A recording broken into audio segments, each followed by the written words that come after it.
अस्सलामुअलैकुम dear students, this is sir Aamir Rizwan. आज के लेक्चर में हमने अपनी बैंक रिकन्सिलिएशन स्टेटमेंट की प्रॉब्लम्स को स्टार्ट करना है, जो बुक के पेज नंबर 245 पे है। तो bank reconciliation statement problem number 10 से स्टार्ट हो रही है। ठीक है, ये बैंक रिकन्सिलिएशन की फर्स्ट प्रॉब्लम है। तो अब इसको हमने अटेम्प्ट करना है। देखिएगा, सुनिएगा क्वेश्चन को। तो देखें क्या कह रहा है। Problem 10, prepare a bank reconciliation statement as on 31st December 2005 from the following particulars। ठीक कि ये जो डाटा दिया हुआ है ना नीचे, स्टेटमेंट नंबर 1 से लेके स्टेटमेंट नंबर 6 तक आपसे कह रहा है यहाँ से आपने इस ट्रेडर की बैंक रिकन्सिलिएशन स्टेटमेंट बनानी है। अब ट्रेडर का क्या नाम है ये उसने बताया ही नहीं है। ठीक है, तो अब बेटे इससे पहले कि ये मैं स्टेटमेंट्स रीड करूं, हम देखते हैं कि हमारी बैंक रिकन्सिलिएशन स्टेटमेंट का फॉर्मेट क्या होगा, कैसे फॉर्मेट बना के हमने उसमें रिकॉर्ड करना है। तो देखिएगा बेटे, ये आपके सामने बैंक रिकन्सिलिएशन स्टेटमेंट का फॉर्मेट बनाया मैंने। ठीक है, क्या करेंगे आप लोग बेटे फॉर्मेट बनाते वक्त, लेफ्ट और राइट साइड पे ये आपने मार्जिन लाइन लगाई हुई है। ठीक है ना, आपने क्या करना है, टॉप पे एक लाइन लगानी है।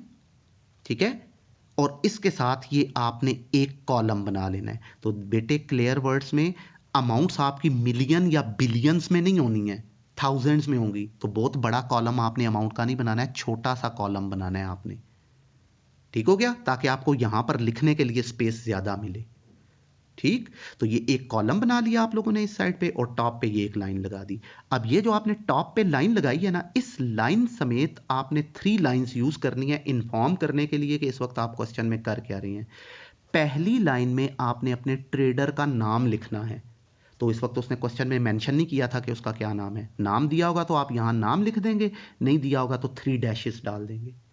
सेकेंड लाइन में जो चीज बना रहे हैं, तो इस वक्त हम क्या बना रहे हैं, बैंक रिकॉन्सिलिएशन स्टेटमेंट। ठीक है, और थर्ड लाइन में आपने इस लाइन के ऊपर लिखना है एज ऑन 31st दिसंबर 2005। ठीक, अब ये जो अमाउंट वाला कॉलम आपने बनाया था, इसमें पहली लाइन में आप लिख देंगे बेटे रुपीस। तो ये आपकी बैंक रिकन्सिलिएशन स्टेटमेंट का बेटे फॉर्मेट है, ये आपके सामने कंप्लीट पड़ा हुआ है। एक ये लाइन लगाई है आपने कॉलम के लिए, ठीक है, अमाउंट्स लिखने के लिए, और एक ये लाइन है इसके ऊपर इंफॉर्मेशन लिखनी है।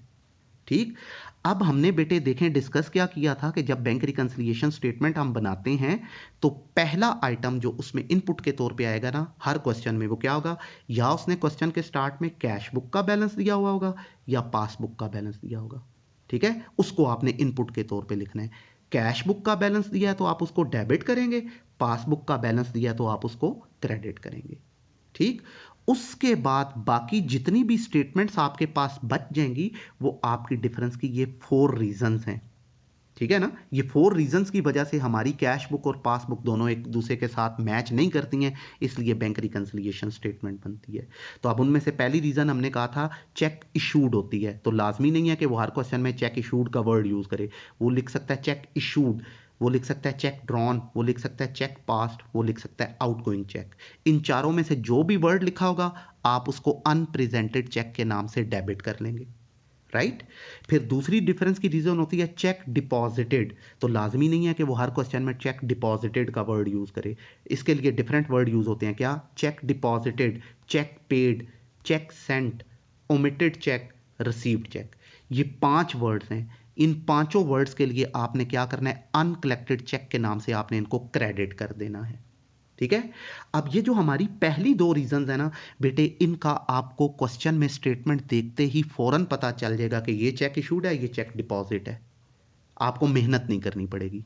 ठीक है, लेकिन जो आखिरी 2 रीजन है ना, क्रेडिटेड और डेबिटेड मेड बाय बैंक, बेटे इनके हवाले से सम टाइम वो क्वेश्चन में खुद मेंशन कर देता है कि ये चीज क्रेडिट हुई है या ये चीज डेबिट हुई है। जबकि मेजॉर जहां पे वो मेंशन कर देगा कि ये क्रेडिट हुई है और डेबिट हुई है, वहां हमारे लिए आसानी हो जाएगी ट्रीटमेंट करने के लिए। प्रॉब्लम हमारे लिए वहां बनेगा जहां पे वो मेंशन नहीं करेगा कि ये क्रेडिट है या डेबिट है। तो मेजॉरिटी ऑफ द क्वेश्चन वो मेंशन नहीं करता है कि ये चीज क्रेडिट है या डेबिट है। तो जहां वो मेंशन नहीं करेगा वहां पे डिसीजन फिर हम लोगों ने खुद लेना है। तो हमारे डिसीजन लेने का क्राइटेरिया क्या होगा बेटे, सिंपल सा क्राइटेरिया, आप स्टेटमेंट को रीड करें, क्वेश्चन की स्टेटमेंट रीड करने के बाद अगर आपको पता चलता है कि जी इस स्टेटमेंट की वजह से हमारे अकाउंट में पैसों का इंक्रीज आया हुआ है, तो फिर ये क्रेडिटेड मेड बाय बैंक कहलाएगा। और अगर स्टेटमेंट को रीड करने के बाद आपको पता चलता है नहीं जी स्टेटमेंट की वजह से हमारे बैंक अकाउंट में पैसों का डिक्रीज आया हुआ है, तो फिर ये डेबिटेड मेड बाय बैंक कहलाएगा। तो अब अगर ये क्रेडिटेड मेड बाय बैंक है तो आप इसको डेबिट कर लेंगे, और अगर ये डेबिटेड मेड बाय बैंक है तो आप इसको क्रेडिट कर लेंगे। राइट, ये बेटे सिंपल सा क्राइटेरिया हमारे पास बैंक रिकंसिलिएशन स्टेटमेंट बनाते वक्त। ठीक है, बस ये 4 लाइंस का फार्मूला आपको अच्छे तरीके से याद होना चाहिए, आपका हर क्वेश्चन इजीली अटेम्प्ट होगा। तो लें बेटे अब हम स्टार्ट लेते हैं अपने इस क्वेश्चन का। ठीक है, फॉर्मेट हमने बना लिया हुआ है। अब चलते हैं बेटे स्टेटमेंट्स को 1 बाय 1 रीड करके ट्रांसफर करते हैं अपने इस फॉर्मेट में। ठीक, तो लें बेटे पहली स्टेटमेंट, तो देखें क्या कह रहा है, बैंक बैलेंस। अब बेटे यहीं पे रुकते हैं। तमाम स्टूडेंट्स की कॉमन मिस्टेक, लिखा होता है बैंक बैलेंस, आप कहते हो ये पासबुक का बैलेंस है। नहीं बेटे, ये आप लोगों की सबसे बड़ी मिस्टेक है। ठीक है, बैंक बैलेंस डजंट मीन्स कि ये पासबुक का बैलेंस है। देखें बेटे, बैंक का बैलेंस कैश बुक में भी होता है और बैंक का बैलेंस पासबुक में भी होता है। तो आपको अपनी बुक देखनी है कि कौन सी बुक का बैलेंस है ये। ठीक है, कैश बुक का या पासबुक का, वो क्लियरली बताएगा।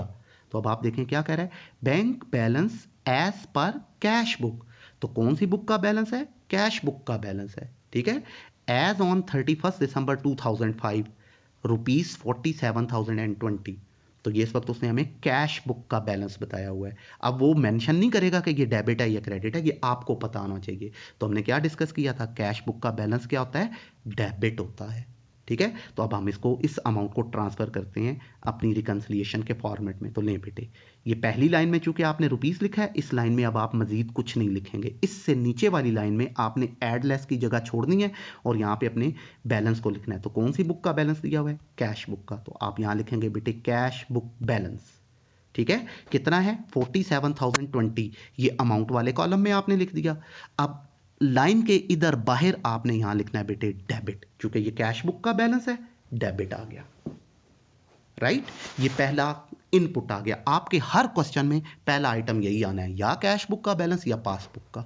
तो इस वक्त उसने कैश बुक का बैलेंस दिया, वो हमने लिख दिया। पहली स्टेटमेंट हो गई। अब आगे जितनी भी स्टेटमेंट पड़ी हुई है ना बेटे, वो अब आगे हमारी ये डिफरेंस की 4 रीजन है।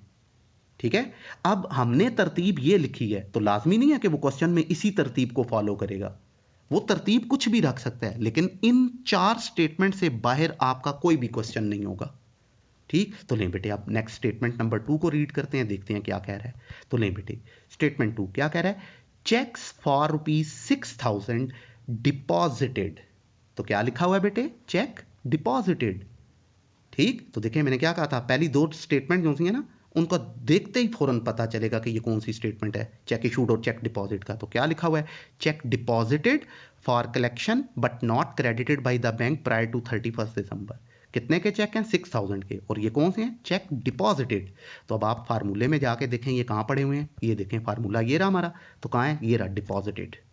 तो चेक डिपॉजिटेड को हम क्या करेंगे, अनकलेक्टेड चेक के नाम से क्या कर लेंगे बेटे, क्रेडिट कर लेंगे। ठीक होगी बात। तो लें बेटे अब इसको रिकंसिलिएशन में यहां पुट करते हैं। लें, यहां लिखेंगे बेटे अनकलेक्टेड चेक्स, बैलेंस के नीचे वाली लाइन पे। ठीक, कितनी अमाउंट है, 6,000। तो यहां लिखा 6,000। अब इसको करना क्या है, अनकलेक्टेड चेक्स को हमने क्रेडिट करना है। तो अब हम यहां लिख देंगे कि बेटे क्रेडिट। अब हम इसको करेंगे बेटे बैलेंस। ठीक, तो अब देखें हमारा बैलेंस पहले जो अमाउंट है 47,020 रुपीज, ये डेबिट है। अब ये जो 6,000 है, ये बीच में से क्या करना है, आपने क्रेडिट करना है। तो अब दोनों चूंकि अपोजिट हैं, इसलिए ये माइनस हो जाएंगे। बैलेंस डेबिट हो और अमाउंट भी डेबिट हो, दोनों सेम होंगे, ऐड हो जाएंगे। बैलेंस क्रेडिट हो, अमाउंट क्रेडिट हो, दोनों फिर सेम है, ऐड हो जाएंगे। अब बैलेंस डेबिट है, अमाउंट क्रेडिट है, या बैलेंस क्रेडिट हो और अमाउंट डेबिट हो, अपोजिट हो, तो माइनस कर देते हैं। तो अब इस वक्त बैलेंस डेबिट है, अमाउंट क्रेडिट हो रही है, इसलिए दोनों को माइनस करें। ठीक है, तो 47,020 में से 6,000 माइनस करेंगे तो बाकी आ जाएगा 41,020। अब चूंकि ये दोनों अमाउंट्स माइनस हो रही हैं, तो माइनस किसने होना है, ये नीचे वाली अमाउंट ने। तो जिस अमाउंट को आपने माइनस करना है, आपने उसको ब्रैकेट्स में लिखना है। ब्रैकेट का मतलब होता है ये माइनस हो रही है अमाउंट। ठीक है, और इधर भी आप लिख देंगे बेटे लेस। अब माइनस करके जो आंसर आ रहा है वो आ रहा है 41,020। अब ये जो 41,020 आया है ना बेटे, इसके साथ भी यहां पे आपने दोबारा या डेबिट लिखना है या क्रेडिट लिखना है। ठीक है, तो अब आप ऊपर देखें बड़ी अमाउंट कौन सी है, डेबिट वाली या क्रेडिट वाली, तो 47,000 डेबिट वाली अमाउंट बड़ी है, इसलिए आंसर के साथ आप दोबारा डेबिट लिखेंगे। अगर आपकी क्रेडिट वाली अमाउंट बड़ी होती तो आंसर के साथ क्रेडिट लिख देते। ठीक हो गया बेटे, ये हमारी पहली स्टेटमेंट हो गई खत्म। अब आते हैं बेटे हम अपनी सेकंड स्टेटमेंट की, थर्ड स्टेटमेंट की तरफ, देखते हैं नेक्स्ट स्टेटमेंट को। तो लें बेटे नेक्स्ट स्टेटमेंट, थर्ड स्टेटमेंट क्या कह रहा है, cheques amounting to ₹6,000 were issued. तो अब ये क्या आ गए हैं, चेक इशूड आ गए हैं। ठीक, तो चेक इशूड कहाँ आते हैं, ये देखें बेटे हमारे फार्मूले में जाके देखें, तो ये हमारी ये पड़ी है, पहली स्टेटमेंट में इशूड पड़े हैं। तो अब हमने क्या करना है, इनको अनप्रेजेंटेड चेक्स के नाम से क्या कर देना है, डेबिट कर देना है। पहली बात तो ये कंफर्म होगी। ठीक है, अब वापस चलें, रीड करते हैं पूरी स्टेटमेंट। अब सुनना है यहाँ पे बात को बेटे बहुत ध्यान से देखें, क्या कह रहा है, cheques amounting to ₹8,000 were issued on 28 December. ठीक, out of which checks for ₹6,000 were cashed up to 31st December 2005। कह रहा है आपने जो चेक इशू किए हैं, पहली बात है ये चेक इशू पहली स्टेटमेंट है, इसको हमने अनप्रेजेंटेड चेक के नाम से क्या कर देना है, डेबिट कर देना है। अब मसला स्टेटमेंट में ये है कि उसने अमाउंट्स दो बता दी हैं, एक 8,000 और दूसरी 6,000। अब क्वेश्चन ये अराइज होता है कि अब हम 8,000 की अमाउंट लें या 6,000 की अमाउंट लें या दोनों का डिफरेंस लें, क्या करें। अब इसका सोल्यूशन लीजिएगा बेटे, सुनिएगा बेटे, हमने करना क्या होता है बेटे, ये जो पहली अमाउंट होती है ना क्वेश्चन की, ये तो हमने कभी नहीं लेनी। ठीक है, या आएगी हमारी दूसरी अमाउंट 6,000 रिकंसिलिएशन बनाते वक्त, या आएगा दोनों का डिफरेंस 2,000। डिफरेंस कितना है इन दोनों का, 2,000। या हमने पहली अमाउंट कभी भी नहीं लेनी है, या आपने लेनी है सेकंड वाली अमाउंट, या आपने लेना है दोनों का डिफरेंस। ठीक है, अब क्वेश्चन अराइज होता है कि हमें कैसे पता चलेगा कि अब हम सेकंड वाली अमाउंट लें या दोनों का डिफरेंस लें। आप सुनिएगा ध्यान से, आप सिंपल ये देखें कि ये जो दूसरी अमाउंट उसने बताई है, क्या उसने इसका मंथ चेंज किया है, लाइक हम रिकंसिलिएशन बना रहे हैं दिसंबर 2005 की। ठीक है, तो अब आप देखें क्या उसने 6,000 वाली अमाउंट का मंथ जनवरी किया है, अगले महीने में गया है। अगर उसने सेकंड वाली अमाउंट का मंथ चेंज कर दिया है, सेकंड वाली अमाउंट का मंथ चेंज कर दिया है, तो फिर आपने सेकंड वाली अमाउंट लेनी है। और अगर उसने सेकंड वाली अमाउंट का मंथ चेंज नहीं किया, वही वाला रखा है जिसकी रिकंसिलिएशन बन रही है, तो फिर आपने दोनों का डिफरेंस रखना है। ठीक है, तो अब आप देखें सेकंड वाली अमाउंट का मंथ उसने चेंज नहीं किया, दिसंबर ही रखा हुआ है। ठीक है ना, तो इसलिए हम लोग क्या करेंगे, दोनों अमाउंट्स का डिफरेंस ले लेंगे। अगर यहां वो जनवरी लिख देता तो फिर दोनों का डिफरेंस ना आता, फिर ये 6,000 वाली अमाउंट लेते। ठीक है, ये जरा थोड़ा सा इंपॉर्टेंट इशू है अमाउंट्स के हवाले से। ठीक है ना, कि जब दो अमाउंट्स दी होंगी एक ही चेक की, तो आपने उसमें क्या करना है, पहली वाली अमाउंट कभी नहीं रखनी है। ठीक है, या आएगी सेकंड अमाउंट या आएगा दोनों का डिफरेंस। तो क्या क्राइटेरिया है, आप देखें जो सेकंड अमाउंट उसने बताई है उसका मंथ उसने चेंज किया या नहीं किया। अगर उसने सेकंड अमाउंट का मंथ चेंज कर दिया है, तो फिर आपने सेकंड वाली अमाउंट लेनी है। और अगर उसने सेकंड वाली अमाउंट का मंथ चेंज नहीं किया, तो फिर आपने दोनों का डिफरेंस लेना है। तो अब आप देखें रिकंसिलिएशन दिसंबर में बन रही है और सेकंड वाली अमाउंट का मंथ भी दिसंबर ही है, चेंज नहीं हुआ है, इसलिए दोनों का डिफरेंस ले लेंगे आप। 8,000 माइनस 6,000, तो डिफरेंस कितना आ जाएगा बेटे, 2,000। तो अब अनप्रेजेंटेड चेक आपने कितने लेने हैं, 2,000 ले लेने हैं। तो लें बेटे, अब इसको रिकंसिलिएशन में ये मैंने शो कर दिया, लें जी लें। ये था 41,020 डेबिट था, अब हमने यहां लिखना है बेटे अनप्रेजेंटेड चेक्स, तो वो कितने आएंगे, 2,000 आएंगे। ठीक है, और कैसे लिखेंगे आप, 8,000 माइनस 6,000, दोनों का डिफरेंस 2,000। अब अनप्रेजेंटेड चेक को करना क्या है, हमने डेबिट करना है।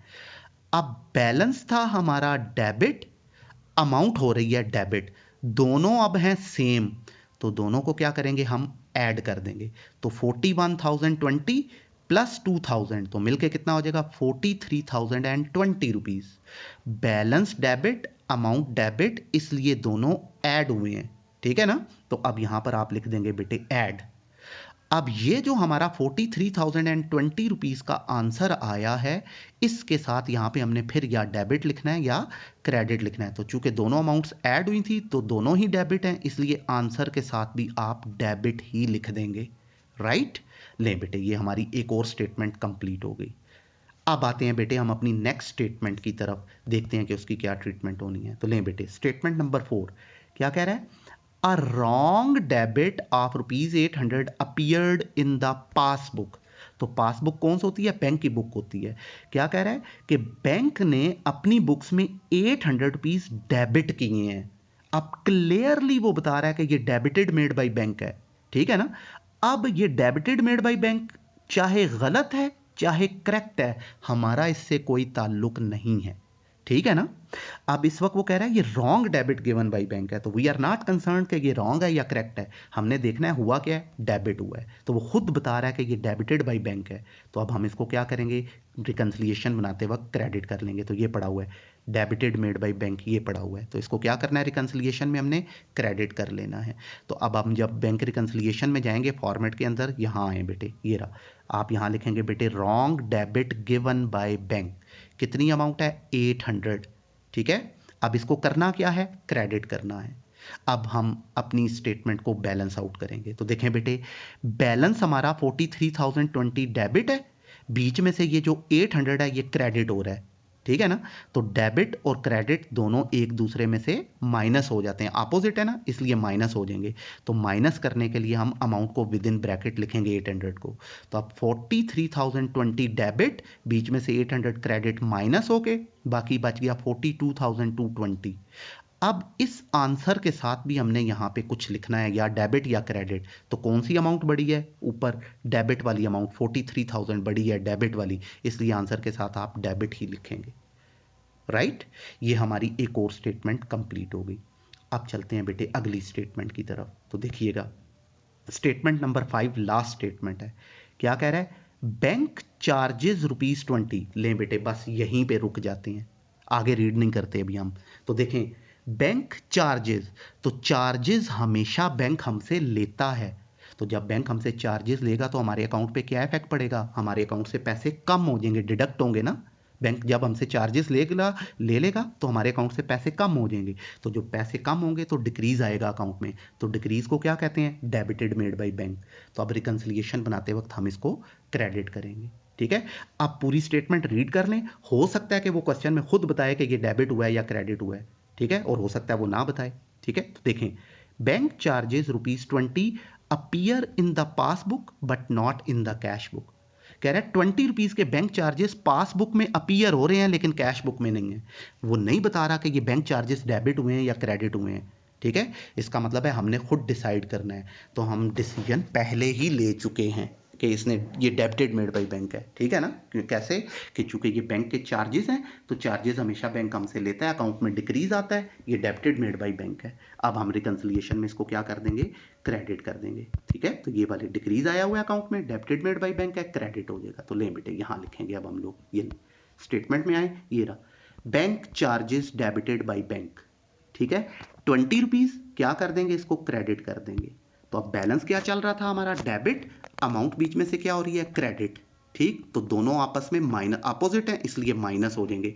अब 42,220 में से आप 20 माइनस करें तो बाकी 42,200 बच गया। इस आंसर के साथ अब आप क्या लिखेंगे, ऊपर अमाउंट कौन सी बड़ी है, डेबिट वाली अमाउंट बड़ी है, इसलिए आप यहां पर डेबिट लिख देंगे, ठीक है बेटे। नाउ नेक्स्ट फाइनल स्टेटमेंट, आखिरी स्टेटमेंट है, सुनिएगा, इंटरेस्ट ऑन इन्वेस्टमेंट, यहीं रुकते हैं। इन्वेस्टमेंट क्या होती है, वो पैसा जो हमने कहीं पे जमा करवाया हुआ है।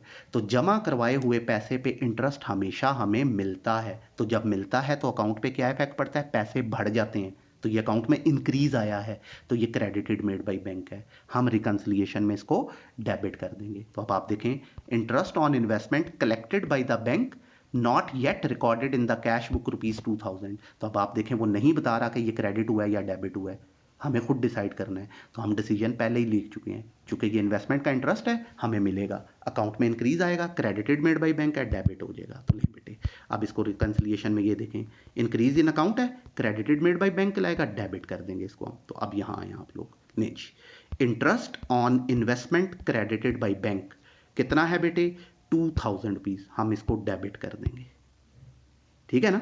तो अब बैलेंस भी डेबिट है, अमाउंट भी डेबिट है, दोनों सेम है, ऐड होके आंसर आ जाएगा 44,200, ठीक है ना। और यहाँ पे भी आप लिख देंगे ऐड, और ऊपर वाली स्टेटमेंट जो चूंकि लेस हुई थी तो विद इन ब्रैकेट लिखा है और यहाँ लिख भी देंगे लेस।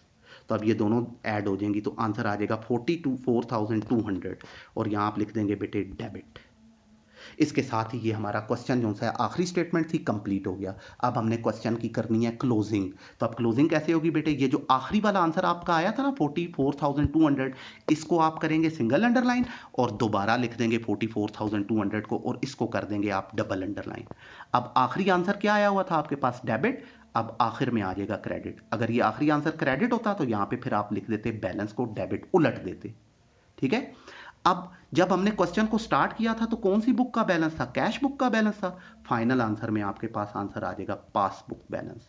और अगर यहाँ पे आपके पास पासबुक का बैलेंस होता तो फाइनल आंसर फिर कैश बुक का आ जाता। राइट। तो ले बेटे ये था हमारा प्रॉब्लम नंबर 10 जो कंप्लीट हुआ। ये फर्स्ट क्वेश्चन है हमारा बैंक रिकंसिलिएशन स्टेटमेंट का। ठीक है। तो आंसर फाइनल वाला आ गया हमारे पास पासबुक बैलेंस क्रेडिट 44,200। एंड पे बैलेंस को उलट देते हैं। आखिरी जो आंसर आता है उसको सिंगल अंडरलाइन करके दोबारा लिखते हैं और जो वो होता है बैलेंस उसको रिवर्स करके क्रेडिट कर देंगे हम। पहले डेबिट था अब क्रेडिट हो जाएगा और अगर ऊपर क्रेडिट होता तो यहाँ डेबिट लिख देते। राइट। ले बेटे ये क्वेश्चन कंप्लीट हुआ। Thank you so much.